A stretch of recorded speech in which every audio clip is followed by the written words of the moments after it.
മലയാള നോവലിന്റെ ഭാവുകത്വ പരിണാമം എന്ന വിഷയത്തിലുള്ള ഒരു സംവാദം ആണ് ഇവിടെ നടക്കുന്നത്. നമുക്കറിയാം, ഭാവുകത്വം എന്ന് പറയുന്ന വാക്ക് സൂചിപ്പിക്കുന്നത് പോലെ തന്നെ അത് ഭാവുകനുമായി, സഹൃദയനുമായിട്ട് ബന്ധപ്പെട്ടിട്ടുള്ള ഒരു പദമാണ്.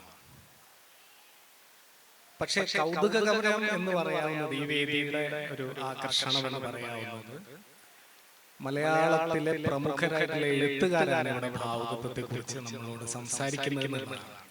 സാധാരണഗതിയിൽ അങ്ങനെ പിടികൊടുക്കുന്നവരല്ല എഴുത്തുകാർ ഈ വിഷയത്തിൽ. ഭാവുകത്വ നിർമ്മിതിയിൽ ഒരു പങ്കുവയ്ക്കുമെങ്കിലും അങ്ങനെ പങ്കുവയ്ക്കുമെങ്കിലും അതിന്റെ വിശകലനത്തിൽ ഞങ്ങൾക്ക് പങ്കില്ല എന്നുള്ളൊരു നിലപാടെടുക്കുന്നവരാണ്. അതുകൊണ്ട് തന്നെ ഈ സെഷൻ വളരെ പ്രധാനപ്പെട്ട ഒന്നാണ് ഞാൻ വിചാരിക്കുന്നു. നമുക്കറിയാം, മുഖവുരകൾ ആവശ്യമില്ലാത്ത വിധം പ്രസിദ്ധരായിട്ടുള്ള പ്രമുഖരായിട്ടുള്ള എഴുത്തുകാരാണ് വേദിയിലുള്ളത്. അതിൽ രണ്ടുപേര് മലയാളത്തിലെ ആധുനികതാ ഭാവുകത്വത്തിന് ശേഷമുള്ള നമ്മുടെ സാഹിത്യ ഭാവുകത്വത്തിൽ അതിനിർണായകമായിട്ടുള്ള പങ്ക് വഹിച്ചിട്ടുള്ള മലയാളത്തിലെ ഏറ്റവും വലിയ രണ്ട് എഴുത്തുകാരാണ്. ഭാവുകത്വത്തെ കുറിച്ച് പറയുമ്പോൾ നമ്മൾ എപ്പോഴും പറയുന്ന ഒരു കാര്യം, ഒരു കാലഘട്ടം ഒരു ഭാവുകത്വം എന്നുള്ളതാണ്.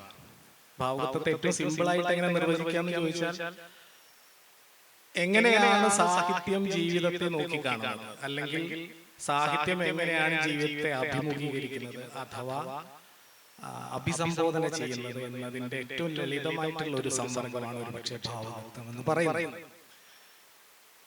അങ്ങനെ ഒരു കാലഘട്ടം ഒരു ഭാവുകത്വം എന്നുള്ള ഒരു സമീപനം ഈ ആധുനികതയ്ക്ക് ശേഷം ഇല്ലാതാവുന്നതായിട്ട് നമ്മൾ കാണുന്നുണ്ട്.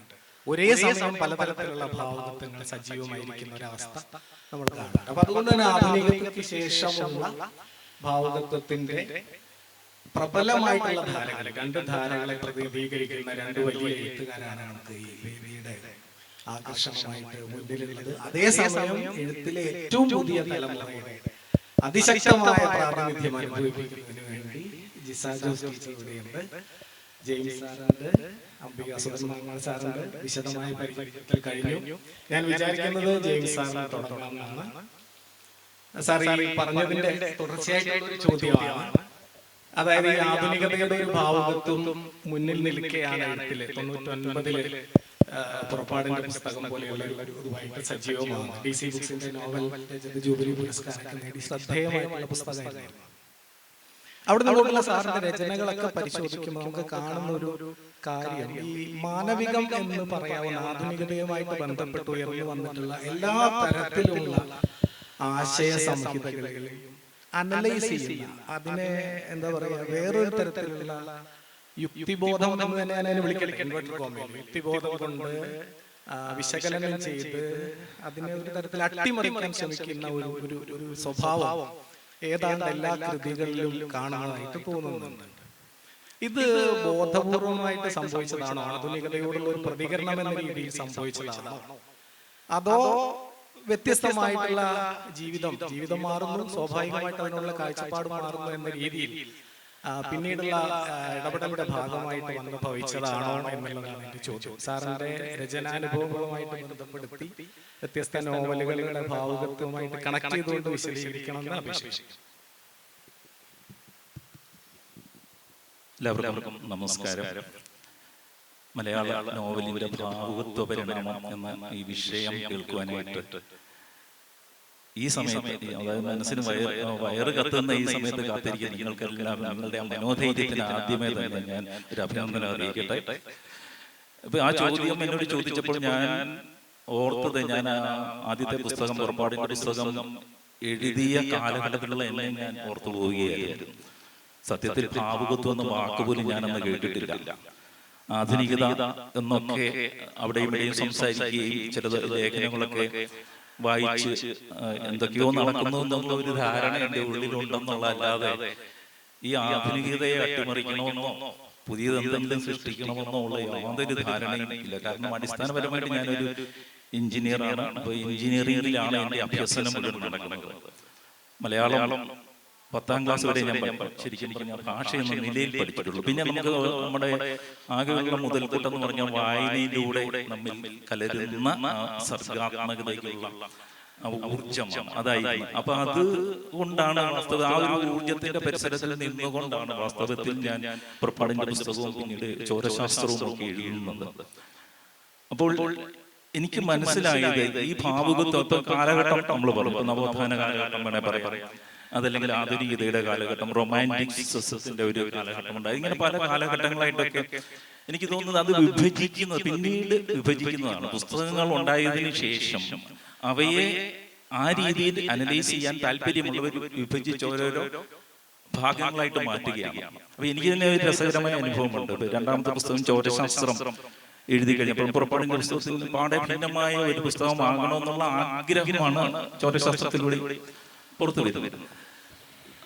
ചോരശാസ്ത്രം 2002 99 പുറപ്പാടിന്റെ പുസ്തകം 99 അവസാനം.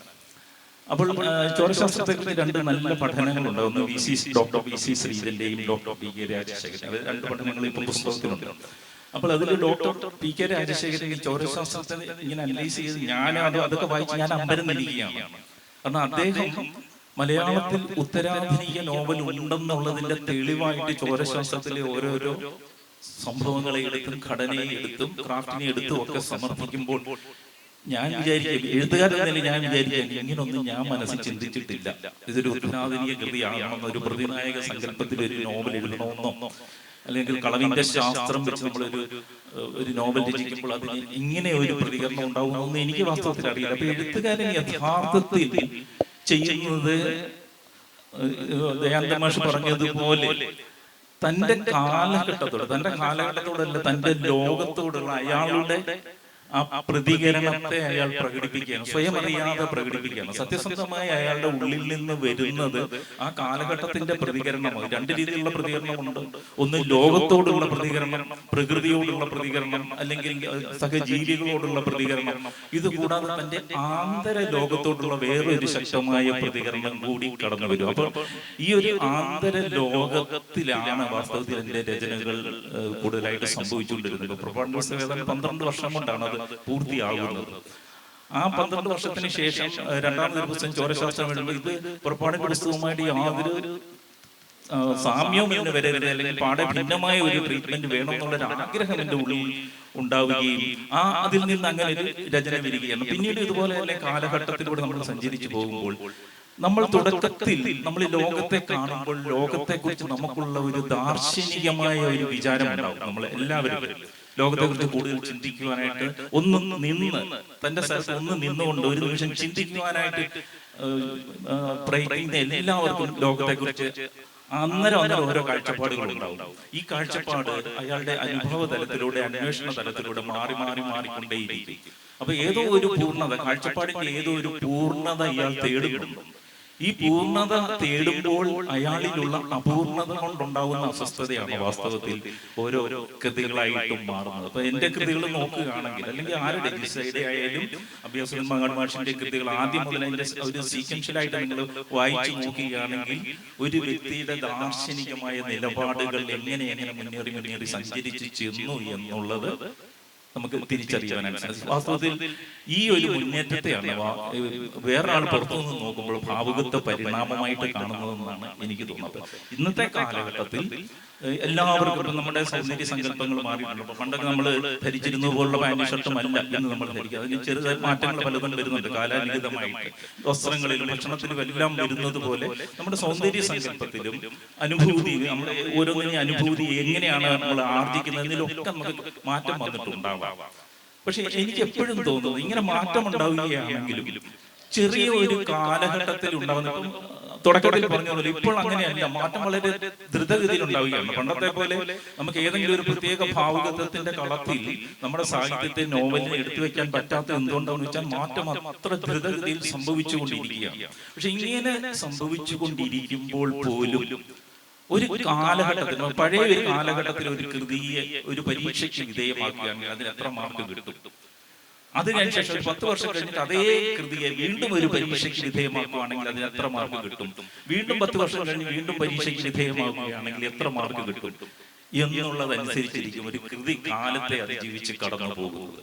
അപ്പൊ നമ്മള് ഒരു ഭാവുകത്വം, ഇന്നത്തെ ഭാവുകത്വം ഇതാണ്, ഈ വേഗത്തിന്റെ തിരക്കിന്റെ ലോകത്തിൽ പെട്ടെന്ന് പെട്ടെന്ന് വായിക്കാവുന്ന ഒരു കൃതിയാണ് ഇന്നത്തെ ഭാവുകത്വത്തിന് വേണ്ടത് എന്ന് പറഞ്ഞുകൊണ്ട് നമുക്ക് വേണമെങ്കിൽ കൃതി എഴുതാം. പക്ഷേ 5 വർഷമോ 10 വർഷമോ കഴിഞ്ഞ് ഈ കൃതിക്ക് മാർക്കിടുമ്പോൾ ഈ കൃതി പരീക്ഷ പാസ്സാകുന്നുണ്ടോ എന്നുള്ളതായിരിക്കും ഒരു കൃതിയെ കാലാധിപത്യമാകുന്നുണ്ടോ എന്ന് തീരുമാനിക്കുന്നത് എന്ന് എനിക്ക് തോന്നുന്നു.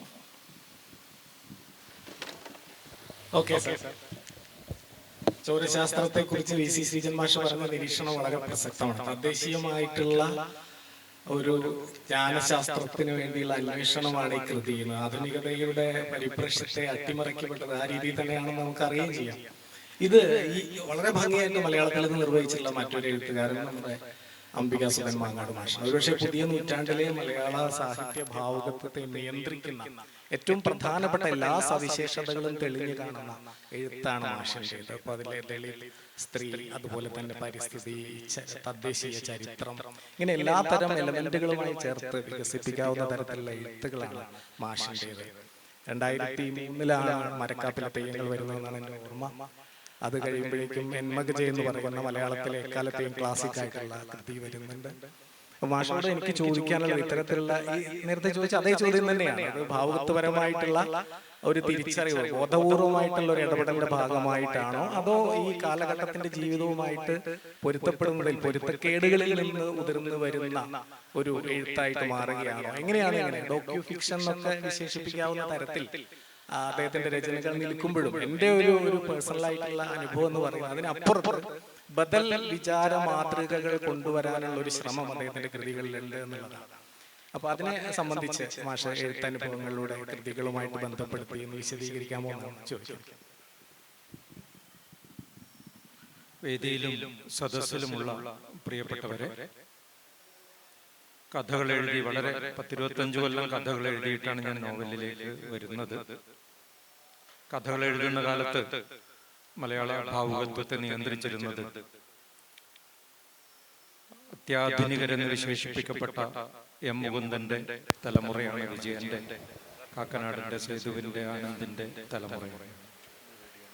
സത്താശൂന്യരായ കഥാപാത്രങ്ങളെ അഴിച്ചുവിട്ട് നമുക്ക് അത്രയധികം പരിചയമില്ലാത്ത ഒരു ലോകത്തെ അവതരിപ്പിക്കുന്ന, സന്ത്രാസം ജനിപ്പിക്കുന്ന, നമ്മെ വിഭ്രമിപ്പിക്കുന്ന കഥാലോകത്തെ അവതരിപ്പിക്കുന്ന സമയത്ത് അവരുടെ രചനാ കൗശലവും ക്രാഫ്റ്റിലെ അട്ടിമറിക്കലുകളും വിഷയത്തിലെ ഭയങ്കരമായ പുതുമകളും ഒക്കെ മലയാളിയെ ഞെട്ടിച്ചുണർത്തിക്കൊണ്ടിരുന്ന ഒരു കാലത്താണ് ഞാനൊക്കെ കഥകൾ എഴുതി തുടങ്ങുന്നത്. എന്തുകൊണ്ടോ ആ ഒരു വേരുകളില്ലാത്ത കഥാപാത്രങ്ങളുടെ പിന്നാലെ പോകാൻ എഴുത്തിൽ ഞാൻ ശ്രമിച്ചിട്ടില്ല. ആദ്യകാലം മുതലേ മണ്ണിൽ വേരുകളുള്ള, ദേശത്തോട് കൂറുള്ള, മണ്ണിനോട് പ്രിയമുള്ള കഥാപാത്രങ്ങളെ അവതരിപ്പിച്ചുകൊണ്ട് പ്രതിരോധത്തിന്റെ ചില സാധ്യതകൾ എങ്ങനെ എഴുത്തിലൂടെ സാധിക്കാം എന്നുള്ള ആലോചനയിലൂടെ കടന്നു പോവുകയാണ് കഥകളിലൂടെ. അതിന്റെ ഒരു തുടർച്ച എന്നുള്ള നിലയിലാണ് 2000-ന്റെ തുടക്കത്തിൽ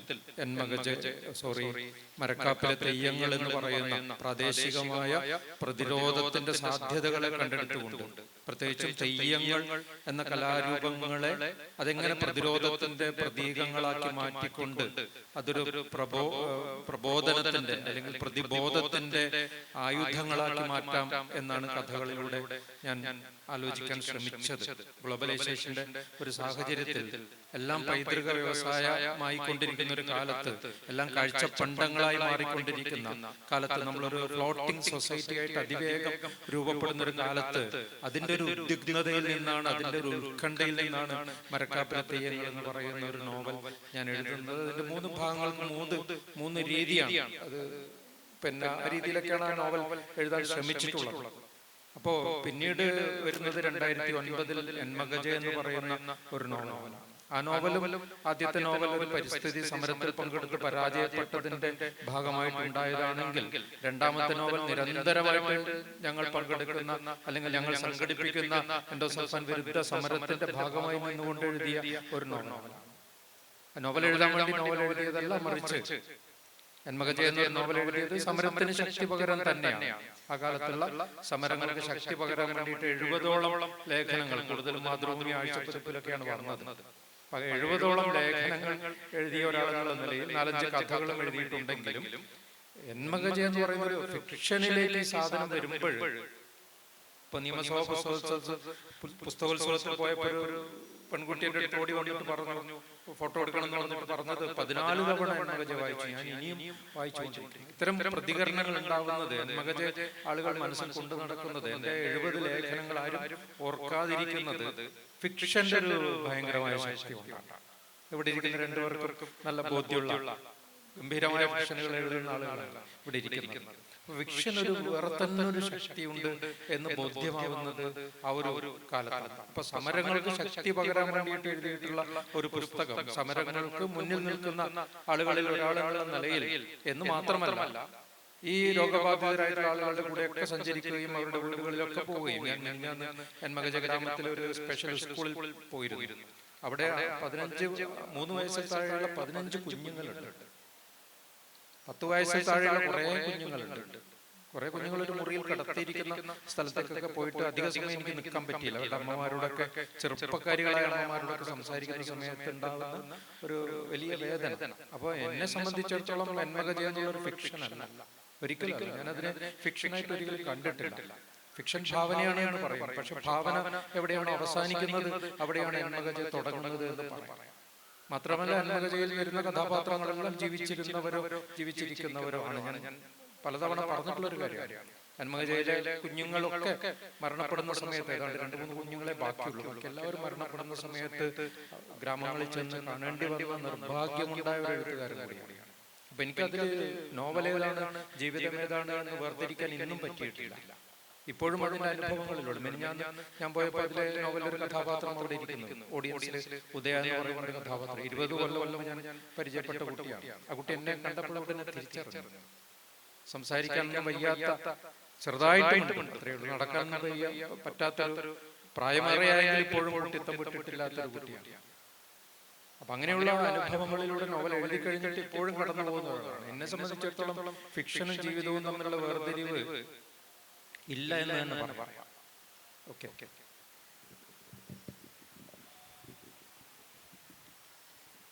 അടുത്തത് ജിസ ടീച്ചറാണ്. ജിസ ടീച്ചർ എഴുത്ത് സംബന്ധമായിട്ട് കൗതുകകരമായ ഒരു അനുഭവത്തിലൂടെ കടന്നുപോയ ഒരാളാണെന്നാണ് ഞാൻ വിചാരിക്കുന്നത്.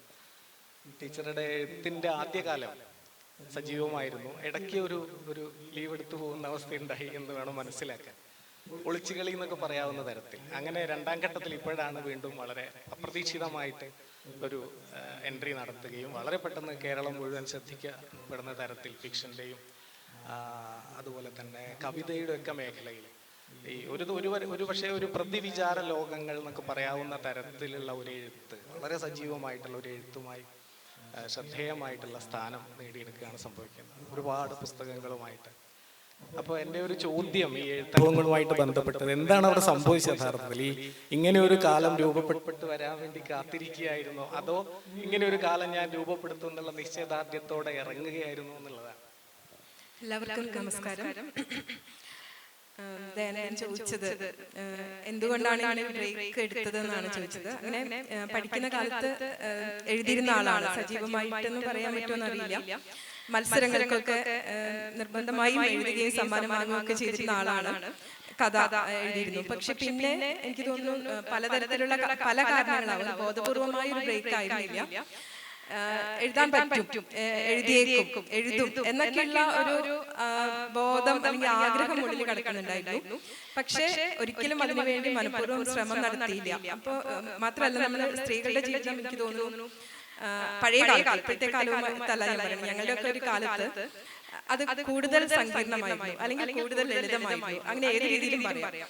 അപ്പൊ കല്യാണം കഴിക്കുക, ജോലി നേടുക, അത്തരം ഉത്തരവാദിത്തങ്ങളിൽ മുഴുകുക, കുഞ്ഞുങ്ങളുണ്ടാവുക, അതിനെ നോക്കുക, അവരെ നോക്കുക, വളർത്തുക, അങ്ങനെ വളരെ കൃത്യമായിട്ടുള്ള ചില സമവാക്യങ്ങൾ സ്ത്രീ ജീവിതവുമായിട്ട് വളരെയധികം ബന്ധപ്പെട്ട് കിടന്ന ഒരു കാലമാണ്. അപ്പൊ അതുകൊണ്ട് തന്നെ സ്വാഭാവികമായിട്ടും നമ്മുടെ പരിഗണനകൾ, മുൻഗണനകൾ മറ്റു കാര്യങ്ങൾക്കായി. അപ്പോഴൊക്കെ ആകെ ഉണ്ടായിരുന്നില്ല നല്ല ഇവരുടെയൊക്കെ പുസ്തകങ്ങളൊക്കെ വളരെ താല്പര്യത്തോടെ ഇഷ്ടത്തോടെ വായിച്ചുകൊണ്ടിരുന്നിട്ടുണ്ട്. അപ്പൊ ഞാൻ പുതിയ കാലത്താണ് എഴുതുന്നതെങ്കിലും എനിക്ക് തോന്നും എന്റെ ഒരു ഭാവുകത്വം എന്ന് പറയുന്നതും എല്ലാം ക്രിയേറ്റീവ് റൈറ്റിംഗിൽ മാത്രമാണ് പിന്നിലുണ്ടായത്. വേറെ ധാരാളം പുസ്തകങ്ങളാണ് അക്കാഡമിക് റൈറ്റിംഗ്സ് ധാരാളം വരുന്നുണ്ട്. അത് പിന്നെ നമ്മുടെ ജോലിയുടെ ആവശ്യമായിട്ടാണ്. അത് എനിക്ക് തോന്നിയത് അക്കാദമിക് റൈറ്റിംഗ് ഒരിക്കലും നമ്മൾ ആസ്വദിച്ച് ചെയ്യുന്നതല്ല. പക്ഷെ മറ്റെഴുത്തുകള് ഫിക്ഷൻ എഴുതുമ്പോൾ, കവിത എഴുതുമ്പോൾ, കവിത എന്ന് ഞാൻ പറയില്ല, കവിത പോലെ എഴുതുമ്പോൾ അത് വളരെയധികം നമ്മൾ ആസ്വദിച്ചും അനുഭവിച്ചിട്ടുമാണ് എഴുതുന്നത്. അപ്പൊ എനിക്ക് തോന്നിയിട്ടുള്ളത് കൂടുതലും പെൺകുട്ടികളാണ്. അപ്പം എഴുത്തും അല്ലെങ്കിൽ അങ്ങനെയുള്ള കാര്യങ്ങളിലൊക്കെ നിങ്ങൾക്ക് താല്പര്യം ഉണ്ടാവും. പക്ഷെ ഏതെങ്കിലും ഒക്കെ സമയത്ത് ഇത് നമ്മൾ കൈവിട്ട് കളയേണ്ട സാഹചര്യവും വരും. അപ്പൊ അത് കൈവിടാതിരിക്കുക എന്നുള്ളത് വളരെ പ്രധാനപ്പെട്ടതാണ്. എനിക്ക് തോന്നുന്നു ഞാനത് വിട്ട് കളഞ്ഞിട്ടില്ല. എവിടെയൊക്കെ ഒരു നേരിയ നൂലുകളിൽ അത് തൂങ്ങി കിടക്കുന്നുണ്ടായിരുന്നു. പക്ഷെ എനിക്കത് ശക്തമായിട്ട് തിരിച്ചു വരാൻ, അതിനെ തിരിച്ചു കൊണ്ടുവരാൻ വളരെയധികം സമയമെടുത്തു. ചെറിയൊരു ബ്രേക്ക് അല്ല ഞാൻ എടുത്തത്. ഏകദേശം 25 വർഷത്തോളം കഴിഞ്ഞിട്ടാണ് പിന്നെ ഞാൻ എഴുതാൻ പറ്റിയേക്കുമെന്ന് തോന്നിയത്, അല്ലെങ്കിൽ എഴുതാൻ ശ്രമിക്കാം എന്ന് തോന്നിയത്. അത് എനിക്ക് തോന്നി എന്റെ ഒരു വ്യക്തിപരമായ അനുഭവം വെച്ചിട്ട് പറഞ്ഞാൽ എന്തെങ്കിലും ഒരു പ്രചോദനം കൊണ്ട് അല്ലെങ്കിൽ പെട്ടെന്നുണ്ടായ ഒരു പ്രേരണ കൊണ്ട് ഒന്നും ആയിരുന്നില്ല. അത് നമ്മള് ജീവിച്ചിരിപ്പുണ്ട് അല്ലെങ്കിൽ നമ്മൾ ജീവിച്ചിരിക്കുന്നുണ്ട് എന്ന് സ്വയം തെളിയിക്കേണ്ട ഒരു ആവശ്യം, ഒരു കാലം വരും. അത് എനിക്ക് തോന്നുന്നു 40കളൊക്കെ കഴിയുമ്പോൾ നമ്മളുടെ മക്കളൊക്കെ കുറച്ച് വലുതായി, അവർക്ക് നമ്മളുടെ ആവശ്യം കുറഞ്ഞു വരികയാണ് ചെയ്യുന്നത്. വീട്ടില് നമ്മളുടെ ഒരു പ്രസക്തി എന്താണ് എന്ന് നമുക്ക് തന്നെ തെളിയിക്കേണ്ട ഒരു കാലം വരും. അത്ര ഒരു കാലം അഭിമുഖീകരിച്ചപ്പോഴാണ് ഞാൻ എഴുതാൻ തുടങ്ങിയതെന്നാണ് എനിക്ക് തോന്നുന്നത്. അതിൽ ഏറ്റവും പ്രധാനമായിട്ട് എന്നെ സപ്പോർട്ട് ചെയ്തത്, സഹായിച്ചത്, ഞാൻ ഒരു വ്യക്തിയെയും ഒരു മനുഷ്യനെയും എന്റെ വീടിനെയും ഒന്നും പറയില്ല, എന്റെ ഫോണാണ്, നമ്മളുടെ സ്മാർട്ട് ഫോൺ. അപ്പോ ടെക്നോളജിയാണ് സ്ത്രീകളുടെ ലോകത്തെ വിശാലമാക്കിയതെന്ന് അക്ഷരാർത്ഥത്തിൽ തന്നെ എന്റെ അനുഭവത്തിൽ നിന്ന്, അല്ലെങ്കിൽ ഞാൻ സമാന ചിന്ത പങ്കുവയ്ക്കുന്ന മറ്റ് സ്ത്രീകളുമായിട്ട് സംസാരിക്കുമ്പോഴും എനിക്കത് മനസ്സിലായിട്ടുണ്ട്. ഫോണിൽ എഴുതാൻ പറ്റും, ഫോണിൽ എഡിറ്റ് ചെയ്യാൻ പറ്റും. അപ്പൊ എനിക്ക് എപ്പോഴും ഓർമ്മയുണ്ട് 2015 ഗൂഗിൾ ഹാൻഡ് റൈറ്റിംഗ് ഇൻപുട്ട് എന്ന് പറയുന്ന ഒരു ആപ്പ് വന്നത്. അന്ന് തൊട്ടാണ് ഞാൻ സത്യം പറഞ്ഞാൽ എഴുതാൻ തുടങ്ങിയത്. അപ്പൊ നമുക്ക് ഫോണിൽ എഴുതാൻ പറ്റും, മലയാളത്തിൽ എഴുതാൻ പറ്റും. അപ്പൊ ഒരു ബുക്കിൽ എഴുതി അല്ലെങ്കിൽ ഒരു പേപ്പറിൽ എഴുതി അത് പകർത്തി എഴുതി വീണ്ടും പകർത്തിയിട്ട് അതിനൊക്കെ എത്രയോ സമയം വേണം. അത്രയും സമയം നമുക്ക് ഉണ്ടായിരുന്നില്ല.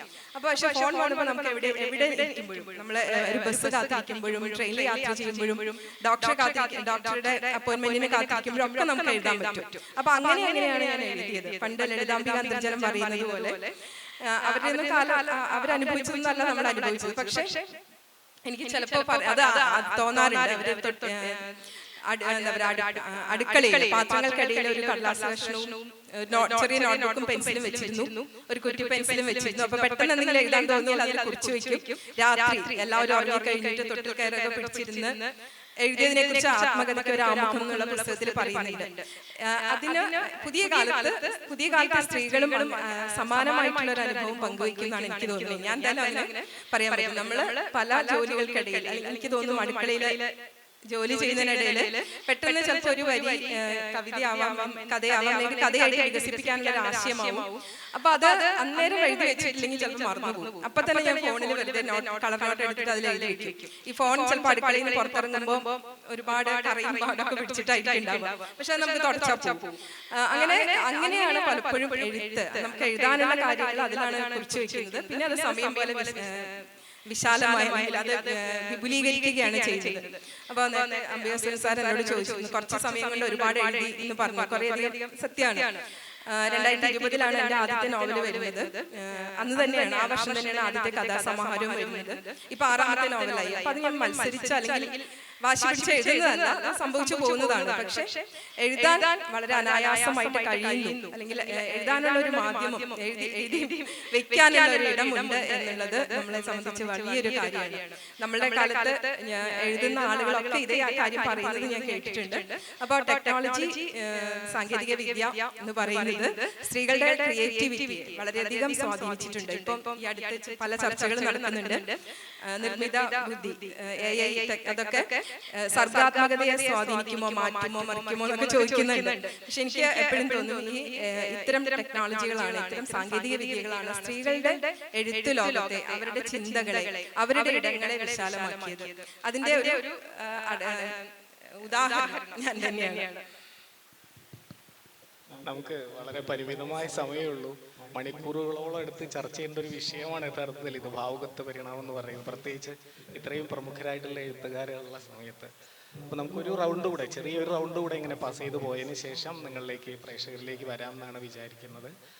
ഇവരുടെയൊക്കെ ഏറ്റവും ലേറ്റസ്റ്റ് ആയിട്ടുള്ള വർക്കുകളുമായിട്ട് ബന്ധപ്പെട്ട വിശേഷങ്ങളിലേക്ക് നമുക്ക് കടക്കേണ്ടതുണ്ട്. അപ്പോൾ നമ്മുടെ ബോർഡിൽ ഒരു വാചകം നിങ്ങൾ ശ്രദ്ധിച്ചിട്ടുണ്ടാവും, അതിരുകൾക്കപ്പുറത്തേക്ക് എന്ന്. അങ്ങനെ മനുഷ്യൻ്റെ അസ്തിത്വം എന്ന് പറയുന്നത് ഭൂമിശാസ്ത്രപരമായിട്ടും ഭാഷാപരമായിട്ടും ഒക്കെയുള്ള എല്ലാ അതിരുകളെയും മായ്ച്ചു കളഞ്ഞുകൊണ്ട് വളരുന്നൊരു കാലത്താണ് നമ്മളുള്ളത്. സ്വാഭാവികമായിട്ട് നമ്മുടെ എഴുത്തും അതിനനുസരിച്ച് ഭാവുകത്വമൊക്കെ ആ രീതിയിൽ വളരുന്നുണ്ടാവുമല്ലോ. അപ്പോൾ അതുകൊണ്ട് തന്നെ ഭാഷാന്തരീകരണം എന്ന് പറയുന്നത്, ട്രാൻസ്ലേഷൻ എന്ന് പറയുന്നത് പുതിയ ഭാവുകത്വവുമായിട്ട് ബന്ധപ്പെട്ട് വലിയ സാധ്യതകൾ പ്രദാനം ചെയ്യുന്ന ഒരു മേഖലയാണെന്ന് തോന്നുന്നു. അപ്പോൾ ആൻറ്റി ക്ലോക്ക് എന്ന് പറയുന്ന പുസ്തകം, റസ്കിൻ ബോണ്ടൊക്കെ മികച്ച 10 പുസ്തകങ്ങൾ, നിർബന്ധമായിട്ടും വായിച്ചിരിക്കേണ്ട 10 പുസ്തകങ്ങൾ രണ്ടാമത്തേതായിട്ട് സ്പോട്ട് ചെയ്തതായിട്ട് കണ്ടു. അപ്പോൾ അങ്ങനെയൊക്കെയുള്ള അത്ഭുതകരമായിട്ടുള്ള, അപ്പോൾ ജിസ ടീച്ചറുടെ തന്നെ മുദ്രിത എന്ന് പറയുന്ന പുസ്തകം വേർഡ് ക്രോസ് പ്രൈസുമായിട്ടൊക്കെ ബന്ധപ്പെട്ട് ചർച്ച ചെയ്യപ്പെടുന്ന ഒരവസ്ഥ, ഇതൊക്കെ പഴയ കാലത്ത് ഒരുപക്ഷെ മലയാള എഴുത്തുകാർക്ക് പ്രതീക്ഷിക്കാൻ പറ്റുന്ന തരത്തിലുള്ള ഒരു സംഗതിയാണെന്ന് തോന്നുന്നില്ല. അപ്പോൾ ഈ രീതിയിലൊക്കെ ഉള്ള ഒരു മാറ്റം, അപ്പോൾ ഇതിനെയൊക്കെ മുൻനിർത്തി ആൻറ്റി ക്ലോക്കുമായിട്ടൊക്കെ ബന്ധപ്പെട്ടുള്ള അനുഭവങ്ങളൊക്കെ ഒന്ന് ലഘുവായിട്ട് പങ്കുവയ്ക്കാൻ ജെയിംസ് സാറിനോട് ആവശ്യപ്പെട്ടു. അത് എന്നെയും വളരെ അമ്പരിപ്പിച്ചതും ഒരേ സമയം ആഹ്ലാദിപ്പിച്ചതുമായ ഒരു അനുഭവമാണ്. റസ്കിൻ ബോണ്ട് ഇങ്ങനെ 10 must read ബുക്സ്, വേൾഡ് ക്ലാസിക്സിലെ ബുക്സുകളാണ് ഓർക്കണം. അദ്ദേഹം എഴുതിയ ബുക്സിന്റെ കൂട്ടത്തിൽ നമ്മുടെ മലയാളത്തിൽ നിന്ന് ഒരു പുസ്തകം കടന്നു വരിക എന്ന് പറയുന്നത് ഞെട്ടിക്കുന്ന ഒരു അനുഭവമായിരുന്നു. അപ്പം നമ്മുടെ മലയാളത്തിൽ നിന്ന് ഒരുപാട് പുസ്തകങ്ങൾക്ക് അങ്ങോട്ട് കടന്നു ചെല്ലുവാനുള്ള സാധ്യതയുണ്ടാണ്. കാലാധിപത്യ ആവുക എന്നതുപോലെ ഭാഷാധിപത്യ ആകുവാനുള്ള സാധ്യതയും മലയാള കൃതികൾക്കുണ്ടെന്നുള്ള ഒരു ബോധ്യം. അതുപോലെ നമുക്കറിയാമല്ലോ, ജിസയുടെ ഇപ്പോഴും മുദ്രിത, ഇപ്പം ക്രോസ് വേർഡിലെ ഷോർട്ട് ലിസ്റ്റ് വരുന്നു, എൻ്റെ ആൻറ്റി ക്ലോക്ക് JCB പ്രൈസിലെ ഷോർട്ട് ലിസ്റ്റ്, പിന്നെ മറ്റു പലർക്കും ഇത്തരം അവാർഡുകളൊക്കെ കിട്ടും. അപ്പോൾ എനിക്കുണ്ടായ ഒരു അനുഭവം, ആദ്യം ആൻറ്റി ക്ലോക്കാണ്, Penguin Books anti clock release ചെയ്യുന്നു. അതിൻ്റെ പൊട്ടൻഷ്യൽ മനസ്സിലാക്കിയത് കൊണ്ടാവണോ എന്തോ അവർ അടുത്ത 3 പുസ്തകങ്ങൾക്ക് എന്നോട് ഇങ്ങോട്ട് കോൺട്രാക്ട് വാങ്ങിക്കുകയാണ് ഒരേ സമയത്ത്. അങ്ങനെ നിരീശ്വരൻ, ദത്താവഹാരം, പുറപ്പാടിന്റെ പുസ്തകം, 3 പുസ്തകങ്ങൾക്ക് ഇങ്ങോട്ട് കോൺട്രാക്ട് അവരങ്ങ് വാങ്ങിച്ചെടുത്തു.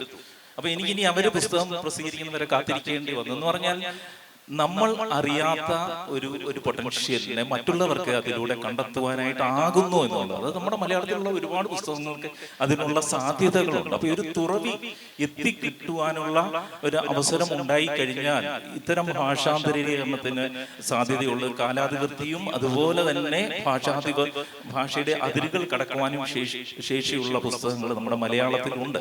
എനിക്ക് അങ്ങനെ സംഭവിച്ചു എന്നതിന്റെ സന്തോഷം. ഇനിയും അംബിക സുന്ദരം മാഷിന്റെയൊക്കെ പുസ്തകങ്ങൾ തീർച്ചയായിട്ടും ആ ശ്രേണിയിൽ ഇനി കൂടുതലായിട്ട് വരാനുള്ളതാണെന്ന് തന്നെയാണ് എന്റെയും അഭിപ്രായം. അതിനുള്ള അവസരം തീർച്ചയായിട്ടും ഉണ്ടാകും. ഇനിയും പുതിയ പുസ്തകങ്ങൾ കടന്നു വരും എന്ന് തന്നെ ഞാൻ ആഗ്രഹിക്കാം. പിന്നെ ജിസ പറഞ്ഞ ഒരു കാര്യം, പെൺകുട്ടികളോട് പറഞ്ഞു, നിങ്ങളെല്ലാവരും എഴുതുവാൻ താല്പര്യം അല്പമെങ്കിലും ഒരു സ്പാർക്ക് ഉള്ളിൽ കൊണ്ട് നടക്കുന്നവർക്ക് തീർച്ചയായിട്ടും ചെയ്യാം. പൊട്ടത്തരമാണെന്ന് തോന്നിയാലും നിങ്ങൾ എഴുതിയിടുക. അയ്യോ ഇത് കൊള്ളാമോ, ആരെങ്കിലും കുറ്റം പറയുന്ന ഒന്നും ചിന്തിക്കാതെ എഴുതിയിടുക. ഒരു കാര്യം ശ്രദ്ധിക്കുക, അടുക്കളയിൽ വെച്ച് എഴുതുമ്പോൾ ഒരിക്കലും ചൂടുള്ള അടുപ്പിന്റെ അടുത്ത് പോയി മൊബൈൽ ഫോൺ കൊണ്ട് പോകരുതെന്ന് മാത്രം ശ്രദ്ധിക്കുക. ഉള്ളിൽ തീ ഉണ്ടായിരിക്കുക, പുറത്തെ തീയിൽ നിന്ന് ഇച്ചിരി ഒന്ന് മാറുന്നതുകൊണ്ട് അത് പകർത്തി വയ്ക്കുക.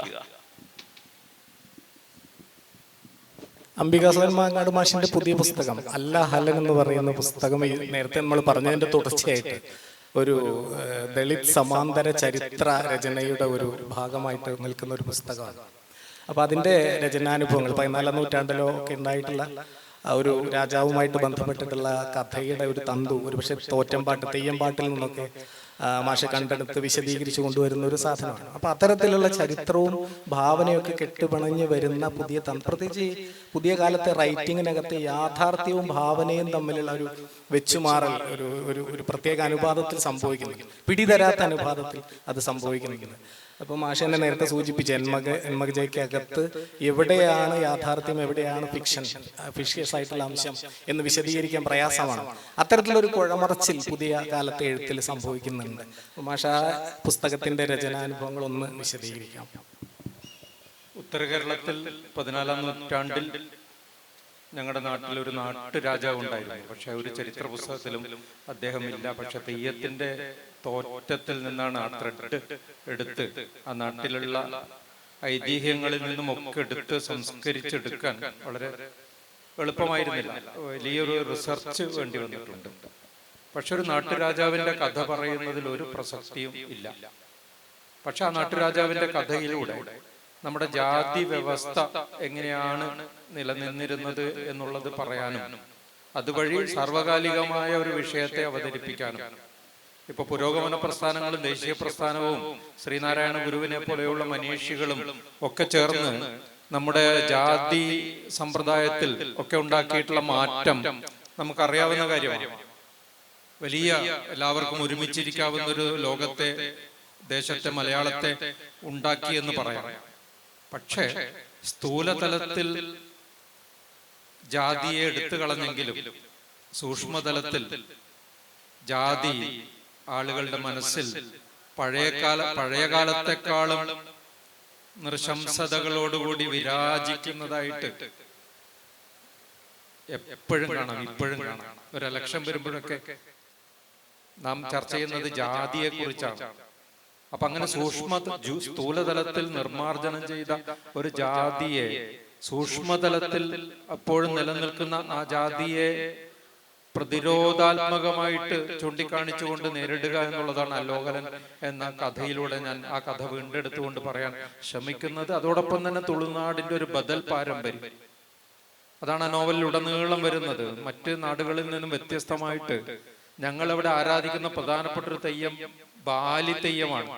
സുഗ്രീവനല്ല, ശ്രീരാമന്റെ സന്തത സഹചാരിയായ സുഗ്രീവനല്ല, ശ്രീരാമന്റെ ശത്രുവായ ബാലിയാണ് നമ്മുടെ നാട്ടിലെ ഉത്തര കേരളത്തിലെ പ്രധാനപ്പെട്ട തെയ്യം.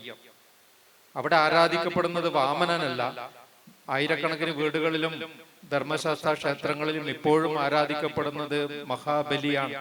ബലി പൂജ നടക്കുന്നുണ്ട്, വാമന പൂജയല്ല നടക്കുന്നത്.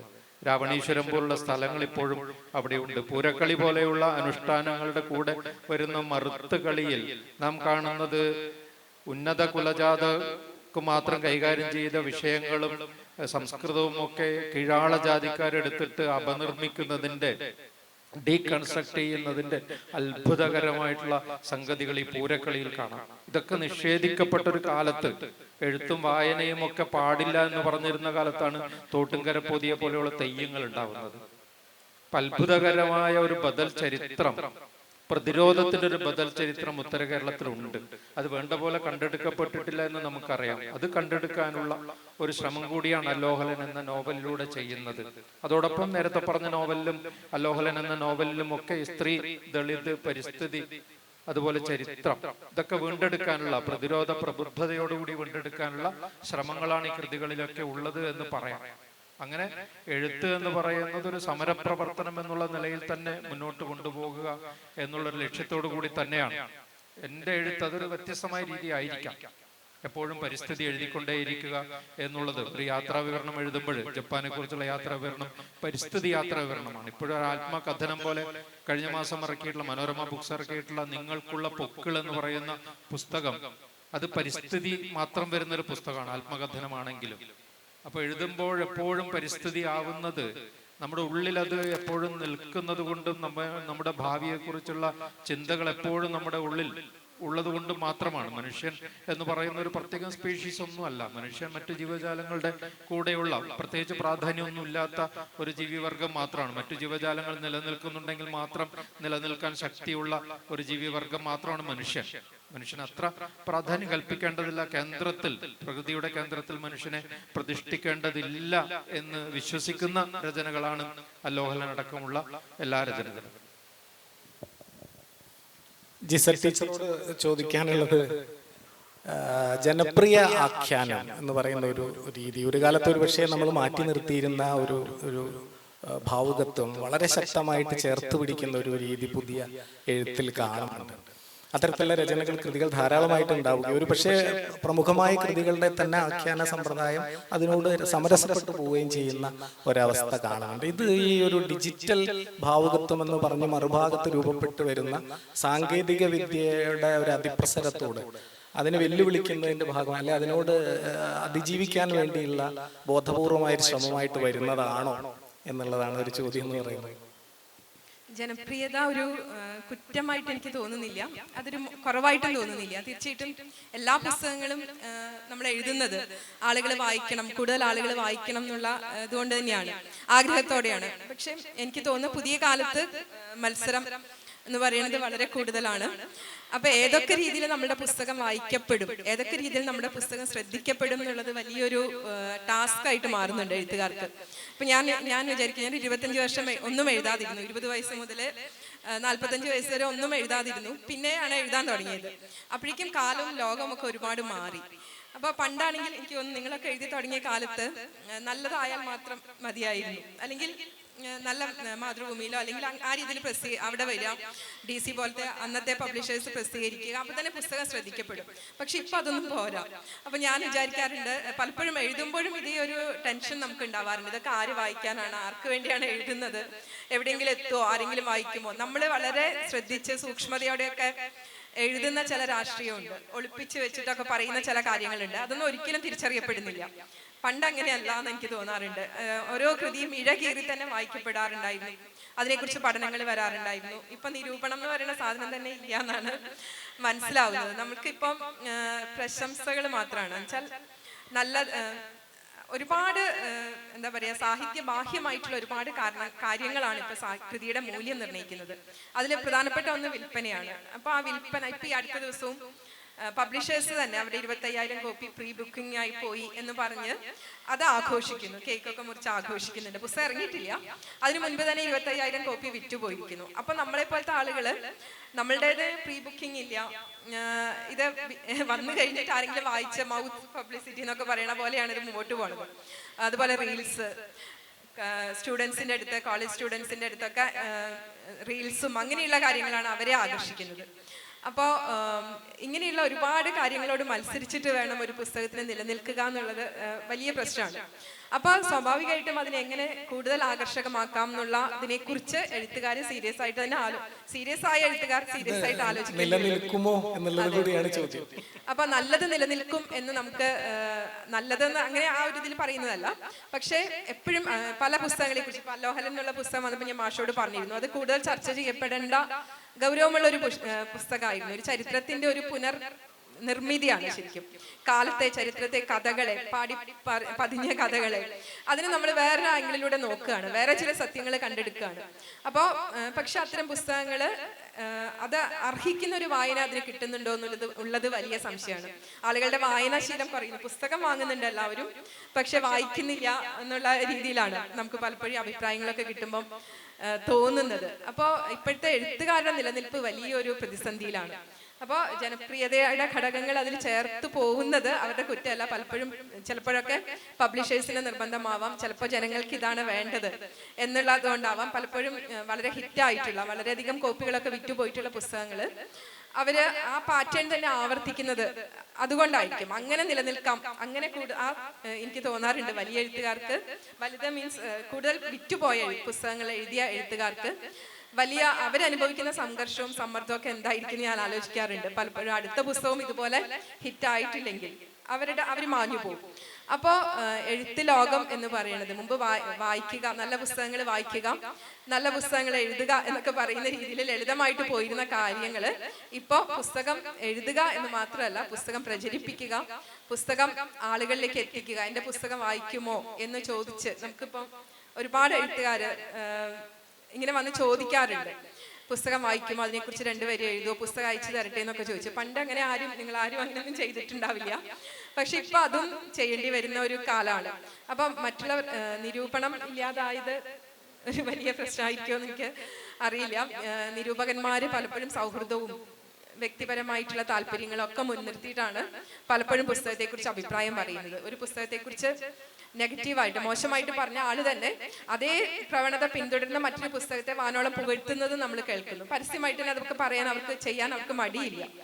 അപ്പോൾ എഴുത്തെന്ന് പറയുന്നത്, എഴുത്തുകാർ, ഇപ്പൊ ഭാവുകത്വ പരിണാമം, വായനക്കാർ അനുഭവിക്കുന്നത് എന്തൊക്കെയാണ്, വായനക്കാർ നേരിടുന്ന മാറ്റങ്ങൾ അല്ലെങ്കിൽ അവര് കാണുന്ന മാറ്റങ്ങൾ എന്തൊക്കെയാണ്, അതേപോലെ തന്നെയാണ് അല്ലെങ്കിൽ അതിലിരട്ടിയാണ് എഴുത്തുകാരുടെ പരിണാമം എന്ന് എനിക്ക് തോന്നുന്നു. എഴുത്തുകാരിയായിട്ട് എഴുത്താൾ എന്ന് പറയാല്ലേ, എഴുത്താൾ ആയിട്ട് നിൽക്കുക എന്ന് പറയുന്നത് വലിയ സംഘർഷം ഉള്ള, വലിയ പ്രതിസന്ധി ഉണ്ടാക്കുന്ന ഒരു കാലത്താണ് നമ്മൾ ജീവിക്കുന്നത്. അപ്പൊ ഇനി അടുത്ത ഓരോ കാലം കഴിയും, ഓരോ വർഷം കഴിയുമ്പോഴും ഇതിൽ മാറ്റം എങ്ങനെയായിരിക്കും, അടുത്ത വർഷം എങ്ങനെയായിരിക്കും, അല്ലെ അടുത്ത കാലം എങ്ങനെയായിരിക്കും എന്ന് നമ്മൾ ആലോചിക്കേണ്ടി വരുന്നു.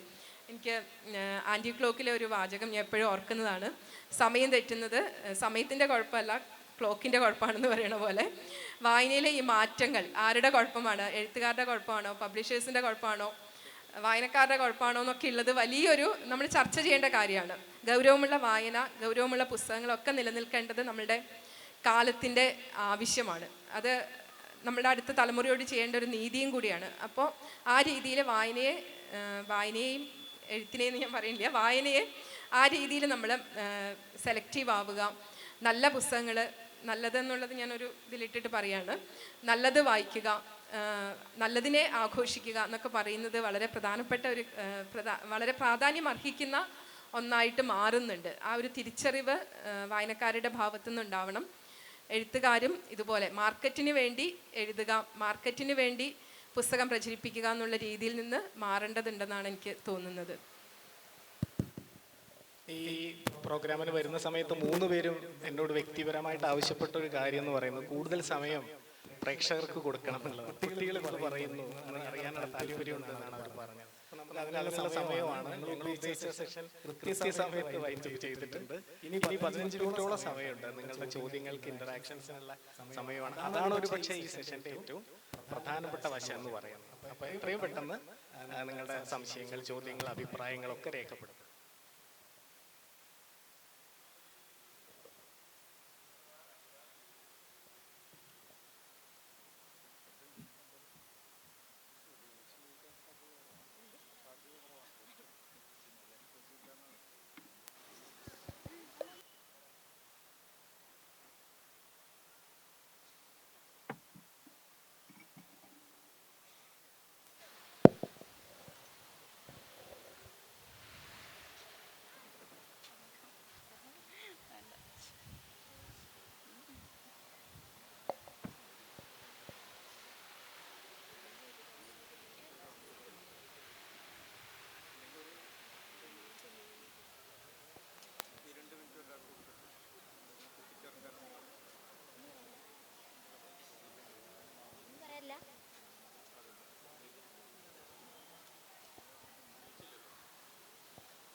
എൻമകജ എന്ന പുസ്തകത്തിനെ കുറിച്ചിട്ടാണ് എനിക്ക് ചോദിക്കാനുള്ളത് സാറിനോട്.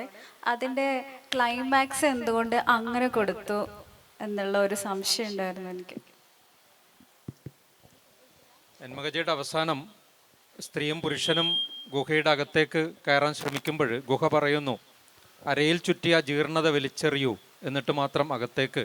മൃഗങ്ങൾക്ക് മാത്രമേ, ജീവജാലങ്ങൾക്ക് മാത്രമേ അകത്തേക്ക് പ്രവേശനമുള്ളൂ, മനുഷ്യർക്ക് പ്രവേശനമില്ല.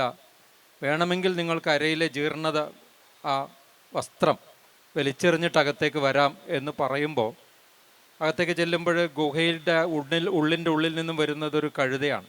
അത് മഹാഭാരതത്തിലെ കഴുതയാണ്. അതേക്കുറിച്ച് പറയാൻ കുറേ ഉള്ളതുകൊണ്ട് ഞാനത് പറയുന്നില്ല. ആ കഴുത സംസാരിക്കാൻ തുടങ്ങുന്നു. എനിക്ക് പ്രധാനപ്പെട്ട ചില കാര്യങ്ങൾ പറയാനുണ്ട്. അവിടെയാണ് നോവൽ അവസാനിക്കുന്നത്. ആ പറയാൻ പോകുന്ന കാര്യങ്ങൾ എന്താണെന്നുള്ളത് എനിക്കും കൃത്യമായിട്ട് അറിയില്ലെങ്കിലും പാരിസ്ഥിതികമായിട്ടുള്ള കുറേ കാര്യങ്ങളാണ് പറയാൻ പോകുന്നത്. നിലനിൽപ്പിനെ സംബന്ധിക്കുന്ന, പ്രകൃതിയുടെ നിലനിൽപ്പിനെ, മനുഷ്യൻ്റെ നിലനിൽപ്പിനെ സംബന്ധിക്കുന്ന ചില കാര്യങ്ങളാണ് പറയാനുള്ളത് എന്നാണ് ഉദ്ദേശിക്കുന്നത്. അപ്പോൾ ഈ 2 പേരും അകത്ത് നഗ്നരായിട്ട് പ്രവേശിക്കുമ്പോൾ, സ്ത്രീയും പുരുഷനുമായിട്ട് പ്രവേശിക്കുമ്പോൾ അവർ കാണുന്നത് നോഹയുടെ പെട്ടകത്തിൽ എന്നതുപോലെ അകത്ത് എല്ലാ ജീവജാലങ്ങളും ജോഡികളായിട്ട് ഈ കഴുതയെ കേൾക്കാൻ വേണ്ടിയിട്ട് ഇരിക്കുന്നതാണ്. ഏറ്റവും ഒടുവിലാണ് ഈ മനുഷ്യർ ചെല്ലുന്നത്. കാരണം മനുഷ്യർക്ക് മറ്റ് ജീവജാലങ്ങളെക്കാളും വിവേകം വരുന്നത് ഏറ്റവും വൈകിട്ടാണ് എല്ലാ കാര്യങ്ങളിലും. അപ്പം അതുകൊണ്ട് ഇതിൻ്റെ അകത്തേക്ക് പ്രവേശിക്കുമ്പോൾ അത് ഉദ്ദേശിക്കുന്നത് ഇത്രമാത്രമാണ്: മനുഷ്യൻ പ്രകൃതിയിൽ നിന്നും അകലാൻ തുടങ്ങിയത്, അകന്നകന്ന് വളരെ പോയതിൻ്റെ ദുരന്തമാണ് പാരിസ്ഥിതിക ദുരന്തങ്ങളെല്ലാം. അത് ആദ്യത്തെ ഒരു സ്റ്റെപ്പ് എന്ന് പറയുന്നത് മനുഷ്യൻ വസ്ത്രം ധരിക്കാൻ തുടങ്ങിയതാണ്. മറ്റു ജീവജാലങ്ങളൊന്നും വസ്ത്രം ധരിക്കുന്നില്ല. മനുഷ്യൻ വസ്ത്രം ധരിക്കാൻ തുടങ്ങിയതാണ് ആദ്യത്തെ അകൽച്ചയുടെ സ്റ്റെപ്പ്. അപ്പൊ അതുകൊണ്ട് വസ്ത്രം ഉപേക്ഷിക്കുക എന്ന് പറഞ്ഞാൽ പ്രകൃതിയിലേക്ക് മടങ്ങുക എന്നുള്ളതാണ് ഏറ്റവും വലിയ പരിഹാരം. എന്നുള്ളത് പ്രകൃതിയിലേക്ക് മടങ്ങുക എന്നുള്ളതാണ്. മനുഷ്യൻ, ഗാന്ധിജി അടക്കം എല്ലാവരും പറയുന്നത് തന്നെയാണ്, പ്രകൃതിയിലേക്ക് മടങ്ങണമെന്നാണ്. അതിന്റെ അർത്ഥം വസ്ത്രങ്ങൾ ഉപേക്ഷിക്കണം എന്നേ അല്ല. അത് പ്രതീകാത്മകമായിട്ട് പറയണം, എല്ലാവരും വസ്ത്രം ഉപേക്ഷിക്കണം എന്നേ അല്ല, മറിച്ച് പ്രകൃതിയിലേക്ക് മടങ്ങണം, അതാണ് പരിഹാര മാർഗം എന്നാണ് ആ നോവലിന്റെ അവസാന ഭാഗം കൊണ്ട് ഉദ്ദേശിക്കുന്നത്. മറ്റ് ചോദ്യങ്ങൾ എന്തെങ്കിലും ഉണ്ടെങ്കിൽ പെട്ടെന്ന്.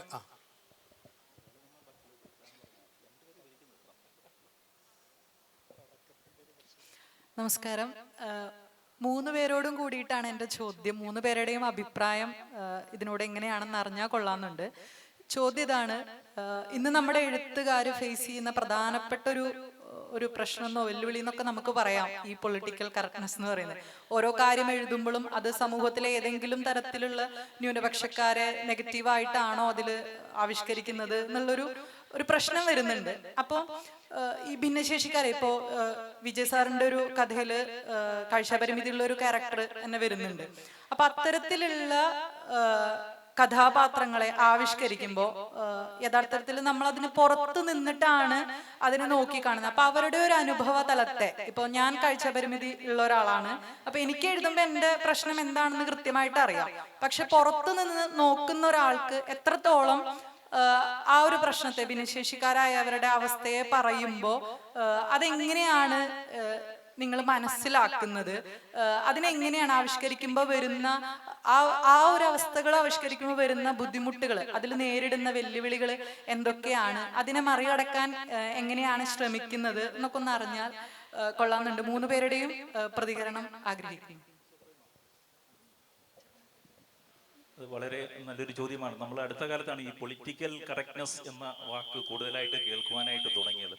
ഇപ്പൊ പണ്ടൊക്കെ നമ്മൾ ഉപയോഗിച്ചിരുന്ന ചില പ്രയോഗങ്ങൾ, സാധാരണഗതിയിൽ പ്രയോഗിച്ചിരുന്ന ചില പ്രയോഗങ്ങൾ നമുക്ക് അന്ന് പൊതുസമൂഹത്തിൽ നിലനിന്ന സാധാരണ പ്രയോഗങ്ങൾ എന്ന നിലയ്ക്ക് നമുക്ക് ഒരു പ്രശ്നവുമില്ല, നമ്മൾ പ്രയോഗിച്ചുകൊണ്ടിരുന്നതാണ്. അത് ആരെങ്കിലും ഹനിക്കാനോ ആരെങ്കിലും അപമാനിക്കാനോ ഉദ്ദേശിച്ചിട്ടുള്ളതൊന്നും ആയിരിക്കണം എന്നില്ല.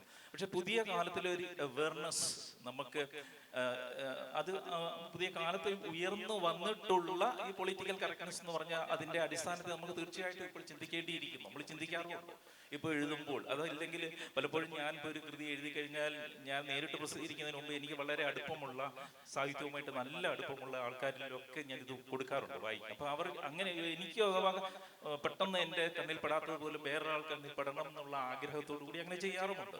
ഇത് ഉദ്ദേശിച്ചിട്ടല്ല, പൊതു രീതി എന്ന നിലയ്ക്ക്. അപ്പൊ ആ രീതിയിൽ കാലം ആവശ്യപ്പെടുന്ന ഒരു രീതിയിൽ അതിനെ പരിഗണിക്കണം. കാരണം അതിൻ്റെ അകത്തുള്ള ഒരു മാനുഷികതയുടെ അംശം മാത്രമാണ് അതിൻ്റെ അകത്തുള്ളത്. സഹജീവികൾ എല്ലാവരും ഒന്ന് തന്നെയാണ് എന്നുള്ള ആ ഒരു അനുഭവ തലത്തിന്റെ അംശത്തിൽ ഊന്നിക്കൊണ്ടാണ് അങ്ങനെ ശ്രദ്ധിക്കാറുള്ളത്. ഇപ്പോഴത്തെ എഴുതുകളിലൊക്കെ നമ്മളത് ശ്രദ്ധിക്കുന്നുണ്ട് വളരെ. കാരണം നമ്മളും എഴുത്തുകാരനും ഇങ്ങനെ വളർന്നുകൊണ്ടിരിക്കുകയാണ്. അയാളുടെ കാഴ്ചപ്പാടുകളിൽ അയാൾ നേരത്തെ പ്രയോഗിച്ചിരുന്ന രീതികൾ പിന്നീട് ഒരിക്കലും പ്രയോഗിക്കണമെന്നില്ല. അപ്പൊ ആ ഒരു രീതിയിലുള്ള വളർച്ച എഴുത്തുകാരനും സംഭവിക്കുന്നുണ്ട്. തീർച്ചയായിട്ടും വേണ്ടത് തന്നെയാണെന്നാണ് എനിക്ക് തോന്നുന്നത്. ജെയിംസ് സാറ് പറഞ്ഞത് തന്നെയാണ് എനിക്കും പറയാനുള്ളത്. നമ്മൾ എഴുതുമ്പോൾ വളരെ ജാഗ്രത പുലർത്താറുണ്ട്. നമുക്കിപ്പോ കാഴ്ചപരിമിതിയുള്ള ഒരാൾ അനുഭവിക്കുന്ന പ്രശ്നം നേരിട്ട് നമ്മളത് അനുഭവിക്കാത്തത് കൊണ്ട് അത് എത്രത്തോളം തീവ്രമായിട്ട് അതിനെക്കുറിച്ച് എഴുതാൻ പറ്റുമെന്ന് അറിയില്ല. പക്ഷെ നമ്മളത് ശ്രമിക്കും. അതേപോലെ എനിക്കിപ്പോ എന്റെ പുതിയ നോവലില് ഞാൻ ഒരുപാട് ബുദ്ധിമുട്ടിയ ഒരു ഇതാണ്. പഴയ കാലത്തെ കഥയാണ്, 1950കളിലെ കഥയാണ്. ഞങ്ങളുടെയൊക്കെ കുട്ടിക്കാലത്തായാലും അതിന് മുൻപായാലും കളിയാക്കുക എന്ന് പറഞ്ഞാൽ ഭിന്നശേഷി അങ്ങനെ ഒരു സഹാനുഭൂതി ഒന്നും അന്ന് ഉണ്ടായിരുന്നില്ല, പ്രത്യേകിച്ച് കുട്ടികൾക്കിടയിൽ. അപ്പൊ വളരെ ക്രൂരമായ വാക്കുകൾ ഉപയോഗിച്ചിട്ടാണ് ശേഷി കുറവുള്ള ആളുകളെ പരിഹസിച്ചിരുന്നത്. അല്ല, നമ്മുടെ വലിയ എഴുത്തുകാരുടെ കൃതികളിലൊക്കെ ധാരാളം അങ്ങനെയുള്ള ഉദാഹരണങ്ങളുണ്ട്. ഇപ്പൊ ഈ കുറച്ചു മുമ്പ് ഞാൻ ആ വൈവയില് ബാലസാഹിത്യത്തെ കുറിച്ച് ചർച്ച ചെയ്യുമ്പോൾ പറഞ്ഞതാണ്, പഴയ ബാലസാഹിത്യ കൃതികളിലും ബോഡി ഷെയ്മിങ് വളരെ ഉണ്ടായിരുന്നു. ഇപ്പൊ ഉണ്ടൻ നണ്ടി എന്നൊക്കെ പറഞ്ഞിട്ടുള്ള കഥകളൊക്കെ നമ്മളൊക്കെ പഠിച്ചിട്ടുണ്ട്, തടി അതിനെയൊക്കെ പരിഹസിച്ചിട്ടുള്ളത്. പക്ഷെ ഇപ്പൊ അങ്ങനെ എഴുതില്ല. അപ്പൊ എനിക്ക് ഞാൻ പറഞ്ഞു വന്നത് ഇതായിരുന്നു, ആ നോവലില് പഴയ കാലത്ത് കാല് വയ്യാത്ത ഒരാളെ കുറിച്ച് കൂട്ടുകാരെ കൂടെ ഉള്ളവർ കളിയാക്കുന്നത്, ആ വാക്ക് ഉപയോഗിച്ചാൽ അത് വലിയ പ്രശ്നമാകും, അത് തെറ്റല്ലേ എന്നിങ്ങനെ. പക്ഷെ എനിക്കത് ഉപയോഗിക്കാതെ പറ്റില്ല, കാരണം പണ്ട് അവരങ്ങനെയാണ് വിളിച്ചിരുന്നത്. അപ്പൊ പരമാവധി ആ വാക്ക് പറയാതെ ആ രീതിയിലൊക്കെയാണ് അതിനെ എഴുതാൻ ശ്രമിച്ചത്. എന്നിട്ടും ചില സ്ഥലത്ത് അത് ഉപയോഗിക്കേണ്ടി വന്നു. അപ്പൊ അത് എഴുതുമ്പോൾ നമുക്ക് വിഷമമുണ്ട്. പക്ഷെ നേരത്തെ പറഞ്ഞ പോലെ നമ്മൾ വളരെയാണ്, നമ്മൾ ഇത്തരം കാര്യങ്ങൾ ചെയ്യരുത്, പറയരുത്, എഴുതരുതെന്ന് നമുക്കറിയാം. അപ്പൊ ആ ബോധം എന്തായാലും തീർച്ചയായിട്ടും എഴുത്തിലും അത് പ്രതിഫലിക്കും. നമ്മൾ എത്ര ശ്രദ്ധിച്ചാലും ചിലപ്പോൾ മരക്കാപ്പലതയങ്ങൾ വളരെ ശക്തമായിട്ട് സ്ത്രീപക്ഷത്ത് നിൽക്കുന്ന ഒരു നോവൽ കൂടിയാണെങ്കിലും ആ നോവൽ ആദ്യം അതിന്റെ കൈയെഴുത്ത് പ്രതി വായിക്കുന്നത് വീരാൻകുട്ടിയാണ്. കവി വീരാൻകുട്ടി വായിച്ചിട്ട് ഒരു വരിയുടെ അടിയിൽ അടിവരയിട്ടിട്ട് ഇത് ശ്രദ്ധിക്കൂ എന്ന് പറഞ്ഞപ്പോഴാണ് ആ വാക്യത്തിൽ ഒരു സ്ത്രീ വിരുദ്ധത ഒളിഞ്ഞിരിപ്പുണ്ട് എന്ന് എനിക്ക് മനസ്സിലായത് നമ്മൾ എത്ര ശ്രദ്ധിക്കുമ്പോഴും. ഇപ്പോൾ ഭിന്നശേഷിക്കാരായിട്ടുള്ള കുട്ടികളുമായിട്ട് 10-25 കൊല്ലമായിട്ട് ഇടപഴകുന്ന ഒരാളെന്നുള്ള നിലയിൽ ഇപ്പോൾ എത്രയോ കുഞ്ഞുങ്ങളെ ഈ കഴിഞ്ഞ ദിവസങ്ങളിലൊക്കെ അങ്ങനെ കാണുകയും അമ്മമാരെ കാണുകയും ഒക്കെ ചെയ്തുകൊണ്ടിരിക്കുന്ന ഒരാളെന്നുള്ള നിലയിൽ എന്നെ സംബന്ധിച്ചിടത്തോളം അതൊരു വിഷയമായിട്ട് വരാറില്ല. കാരണം അവരെയൊക്കെ സ്വന്തം മക്കളെ പോലെ കാണാൻ ശ്രമിക്കുന്ന ഒരാളെന്നുള്ള നിലയിൽ അതിൻ്റെ ഒരു ബുദ്ധിമുട്ട് വന്നിട്ടില്ല. ഇപ്പൊ നമ്മുടെ സമരനായികയായിട്ടുള്ള മുനീസ എൻ്റെ MA സ്റ്റുഡൻറ് കൂടിയാണ് അവള്. അപ്പോൾ അവൾക്ക് കാഴ്ച പരിമിതിയുള്ള പല അസുഖങ്ങളുള്ളൊരു കുട്ടിയാണ്. പക്ഷെ അവള് ഗംഭീരമായിട്ട് പ്രസംഗിക്കും, തീപ്പൊരി പ്രസംഗം നടത്തും. നമ്മുടെ സമരത്തിലൊരു നായിക കൂടിയാണ് മുനീസ എന്ന പെൺകുട്ടി. അപ്പൊ അവളുടെ കൂടെയൊക്കെ എപ്പോഴും ഇരിക്കുന്ന ഒരാളെന്നുള്ള നിലയിലൊക്കെ അപ്പൊ എനിക്ക് ഇത്തരം ഭിന്നശേഷിക്കാരായിട്ടുള്ള ആളുകളുടെ പ്രയാസങ്ങളും പ്രശ്നങ്ങളും ഒക്കെ മനസ്സിലാക്കാനും അതിൻ്റെ കൂടെ അവരുടെ കൂടെ തന്നെ നിൽക്കാനും ജീവിതത്തിൽ കഴിയുന്നത് കൊണ്ട് എഴുത്തിൽ അതിൻ്റെ ഒരു പ്രശ്നം വരാറില്ല എന്നാണ് എനിക്ക് തോന്നിയിട്ടുള്ളത്. ഓക്കെ, ഇനി ആരെങ്കിലും ഉണ്ടെങ്കിൽ നമുക്ക് 3 മിനിറ്റ് സമയം കൂടെ ബാക്കിയുണ്ട്. ഇല്ലെങ്കിൽ പെട്ടെന്ന് ഒരു റൗണ്ട്, റാപ്പിഡ് റൗണ്ട് എന്ന് വലിയ റൗണ്ട് പോകാമെന്ന് വിചാരിക്കുന്നു. ഈ വായനക്കാരൻ വന്ന് തൊട്ട നിമിഷം അങ്ങനെയുള്ള എന്തെങ്കിലും ഉണ്ടെങ്കിൽ ഒന്ന് പ്രതികരിക്കാമോ? ഞാൻ തന്നെ തുടങ്ങാം. ഒരുപാട് അനുഭവങ്ങളുണ്ട്. തൊട്ട നിമിഷം എന്ന് പറയുമ്പോൾ പാലക്കാട് ഒരുപാട് അനുഭവങ്ങളുണ്ട്. GR എൻമകജയുടെ ചർച്ച 10-15 കൊല്ലം മുമ്പ് നടക്കുമ്പോൾ ആൾക്കൂട്ടം ഇങ്ങനെ ചർച്ച കഴിഞ്ഞിട്ട് ഇങ്ങനെ പൊതിഞ്ഞ് നിൽക്കുകയാണ്. ഒരു വളരെ വൈകാരികമായൊരു അനുഭവം അവിടെ തളം കെട്ടി നിന്നിരുന്നു. അപ്പോൾ അത് കൂട്ടത്തിൽ ഒരു ചെറുപ്പക്കാരി, സുന്ദരിയായ ചെറുപ്പക്കാരി അകത്തേക്ക് വലയത്തിന്റെ അകത്തേക്ക് കയറി വരാൻ ശ്രമിക്കുന്നുണ്ട്. അവർക്ക് വാച്ച് നോക്കുന്നുണ്ട്, ബസ്സിന്റെ സമയമായി. അപ്പോൾ അവര് അവസാനം നിവൃത്തിയില്ലാതെ ഈ ഭിത്തി ഭേദിച്ചിട്ട് അടുത്തേക്ക് വന്നിട്ട് എൻമകജ എഴുതിയ കൈ ഒന്ന് ഞാൻ തൊട്ടോട്ടെ എന്ന് ചോദിച്ചു. ഞാൻ പറഞ്ഞു അതിനെന്താ, അവര് തൊട്ടിട്ട് പേര് പോലും പറഞ്ഞില്ല, അവര് പെട്ടെന്ന് ഇറങ്ങി പോവുകയും ചെയ്തു. എറണാകുളത്ത് വെച്ചിട്ടും ഇതുപോലൊരു പുരുഷൻ ഇതുപോലെ വന്നിട്ട് എൻ്റെ കൈ പിടിച്ചിട്ട് ഇത് പറഞ്ഞിട്ട് പോയിട്ടുണ്ട്. ഇപ്പൊ എഴുത്തുകാർക്ക് ധാരാളം എല്ലാവർക്കും ഉണ്ടാവുന്ന അനുഭവങ്ങളാണ്. ആ തൊട്ട നിമിഷം ആണ് ഞാൻ പറഞ്ഞത്. ഒരുപാട് തൊടലുകൾ ഉണ്ടായിട്ട് ഇത് ഫിസിക്കലായിട്ടുള്ള തൊടല, നേരിട്ടുള്ള തൊടൽ, പക്ഷേ മനസ്സുകൊണ്ടുള്ള തൊടൽ അതിനേക്കാൾ ശക്തമായിട്ട് നമ്മൾ അനുഭവിക്കാറുണ്ട്. ചിലരൊക്കെ ഫോണിൽ കൂടെ വിളിച്ച് വളരെ വികാരപരമായിട്ട്, ഇപ്പം ദത്താപഹാരം ഇദ്ദേഹം സാറിപ്പം അതിനെക്കുറിച്ച് ചോദിച്ചില്ല. അപ്പോൾ ആ ഗുഹയിൽ നിന്ന് ഇറങ്ങി വരുന്ന കഴുതയെക്കുറിച്ച് പറഞ്ഞില്ലേ, ആ കഴുത എന്താണ് പറയുന്നത് എന്നറിയണമെങ്കിൽ അതിൻ്റെ യഥാർത്ഥത്തിലുള്ള ഫിലോസഫി ദത്താപഹാരം എന്ന നോവലുണ്ട്. ഞാൻ പെട്ടെന്ന് ഓർക്കുകയായിരുന്നു. കാരണം ഒരു മനുഷ്യൻ തൻ്റെ തന്നെ തുടർച്ചയാണ് പ്രകൃതി എന്ന് തിരിച്ചറിയുന്ന, താൻ തന്നെ പ്രകൃതിയാണെന്ന് സ്വയം അനുഭവിക്കുന്ന അവസ്ഥയുടെ പൂർണ്ണതയാണ് ദത്താപഹാരം. പിന്നെ ഇത് തൊട്ട നിമിഷം പറയുന്ന ഒരെണ്ണം മാത്രം പറയാം. എനിക്ക് ഒരിക്കലും ഒരു മണി ഓർഡർ വരും, കുറേ വർഷങ്ങൾക്ക് മുൻപാണ്. ഒരു 500 രൂപയുടെ മണി ഓർഡർ, ആരാന്ന് എനിക്കറിയത്തില്ല. അപ്പം ഞാൻ വന്നപ്പോഴത്തേക്ക് പോസ്റ്റ്മാനോട് പറഞ്ഞ് അഡ്രസ്സ് എൻ്റെയാണ്, പക്ഷേ ഈ പാർട്ടി എനിക്ക് അറിയത്തില്ലല്ലോ അഡ്രസ്, പക്ഷേ സാറിന് തന്നെയാണെന്ന് പറഞ്ഞ് അവസാനം ഞാൻ ഒപ്പിട്ട് വാങ്ങിച്ചെന്ന് ഞാൻ വിചാരിച്ച് ഈ അഡ്രസ്സിൽ തിരിച്ച് അയച്ചു കൊടുക്കാൻ തെറ്റിയതാണെന്ന്. അതിനുശേഷം എനിക്ക് ഉടനെ ഒരു ഫോൺ എങ്ങനെയോ എൻ്റെ നമ്പർ കണ്ടുപിടിച്ചിട്ട് പറയുകയാണ്, ഞാൻ അനിയത്തിപ്രാവിലെ റോയിയാണ് വിളിക്കുന്നത്. ഞാൻ ഞെട്ടിപ്പോയി, കാരണം അനിയത്തിപ്രാവ് എന്നുള്ളൊരു കഥ ആ ഇടയ്ക്ക് വന്നത്. അപ്പോൾ ആ കഥ അദ്ദേഹത്തെ അത്ര തീവ്രമായിട്ട് ബാധിച്ചു. അദ്ദേഹത്തിൻ്റെ ഒരു സഹോദരി ഇങ്ങനെ കന്യാസ്ത്രീ ആകാനായിട്ട് പോയപ്പോൾ യാതൊരു താല്പര്യമില്ലാതെ വിട്ടിട്ട് അദ്ദേഹം വിഷമിച്ചതും അതിനുശേഷമുള്ള കാര്യങ്ങളും. അപ്പൊ ഈ കഥയുമായിട്ട് അദ്ദേഹം താതാത്മ്യം പ്രാപിക്കുന്നതുകൊണ്ട് അദ്ദേഹം സന്തോഷം കൊണ്ട് അയച്ചതാണ് ആ കഥയുടെ ഇതിൽ. അപ്പൊ ഞാൻ അദ്ദേഹത്തോട് പറഞ്ഞു, വിളിച്ചപ്പം പറഞ്ഞു, ഒരു കാര്യം ചെയ്യാൻ, ഞാൻ എൻ്റെ കുറച്ച് പുസ്തകങ്ങൾ അങ്ങേക്ക് അയച്ചു തരാം എന്ന് പറഞ്ഞ് ഞാൻ കുറേ പുസ്തകങ്ങൾ അയച്ചു. പുസ്തകങ്ങൾ അദ്ദേഹം സ്വീകരിച്ചതിന് ശേഷം ആ പുസ്തകത്തിന്റെ തുക വീണ്ടും എനിക്ക് മണി ഓർഡർ അയച്ചു തന്നു. ആ 500 രൂപ എന്ന് പറയുന്നത് അത് തിരിച്ചു വീട്ടാനുള്ളതല്ല. ഈ ഒരു വായനക്കാരൻ എൻ്റെ മനസ്സിന്റെ സന്തോഷമാണ്, സാർ അത് നിഷേധിക്കരുതെന്ന് പറഞ്ഞുകൊണ്ട്. ഇതേപോലെ ഒരുപാട് അനുഭവങ്ങൾ എനിക്കുണ്ട്. ഞാൻ കുറച്ചു കാലമായിട്ടുള്ള എഴുതാൻ തുടങ്ങിയിട്ട്. എന്നാലും അപ്പോൾ എഴുത്ത് തന്ന ഏറ്റവും വലിയ ഭാഗ്യം ചോദിച്ചാൽ അതാണ്. എവിടെ പോകുമ്പോഴും നമ്മളെ എവിടെന്നെങ്കിലും ഒരാൾ തിരിച്ചറിഞ്ഞിട്ട് നമ്മളെ വന്ന് കയ്യിൽ തൊടുന്നത്. അപ്പൊ അതേപോലെ എനിക്ക് ഏറ്റവും ഫീൽ ചെയ്തിട്ടുള്ളത്, ഞാൻ പാതാളത്തിന്റെ കവാടങ്ങൾ എന്ന് പറയുന്ന ഒരു കഥ എഴുതിയപ്പോൾ, ഒരു ഓട്ടിസ്റ്റിക് ആയ ഒരുപാട് വൈകല്യങ്ങളോടുകൂടി ജനിച്ച ഒരു കുഞ്ഞ് 10-24 വയസ്സായിട്ട് അവൻ മരിച്ചു പോകുന്നു. അതിനുശേഷമുള്ള അമ്മയുടെ മനോവിചാരങ്ങളാണ്.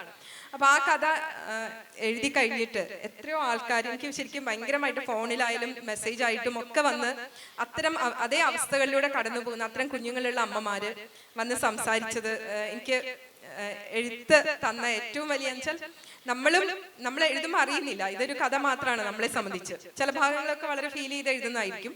പക്ഷെ ഈ കഥ ഇങ്ങനെ ഒരു മറ്റ് വായനക്കാർ കുറച്ചു പേരിലെങ്കിലും ഇങ്ങനെ ഒന്ന് അവരെ ഇങ്ങനെ തൊട്ടിരുന്നു, അവര് ഇത് എന്റെ കഥയാണല്ലോ എന്ന് പറയുന്നു. അത് നമ്മൾ വളരെ അപ്രതീക്ഷിതമായിരുന്നു. അപ്പം ശരിക്കും പല ഫോൺ കോളിലും ഞാൻ കരഞ്ഞു പോയിട്ടുണ്ട്. അപ്പോൾ എഴുതണം, ഇനിയും എഴുതണം എന്ന് എന്നെ ഏറ്റവും പ്രേരിപ്പിക്കുന്നതും ഇത്തരം തൊടലുകളാണ്. അത് നേരിട്ടുള്ളതായിരിക്കില്ല, എങ്ങനെയെങ്കിലും ഒക്കെ എവിടെയെങ്കിലും ഒക്കെ ആളുകളെ നമ്മളെ ചിന്തിക്കുന്നത് പോലെ ചിന്തിക്കുന്നുണ്ട്. നമ്മൾ ഭാവന ചെയ്ത ജീവിതം അവർ ശരിക്കും അനുഭവിച്ചിട്ടുണ്ട്, ശരിക്കും ജീവിച്ചിട്ടുണ്ട്. ഈ സെഷൻ ഇവിടെ അവസാനിക്കുകയാണ്. എല്ലാവർക്കും ഉള്ളിൽ തൊട്ട നന്ദി.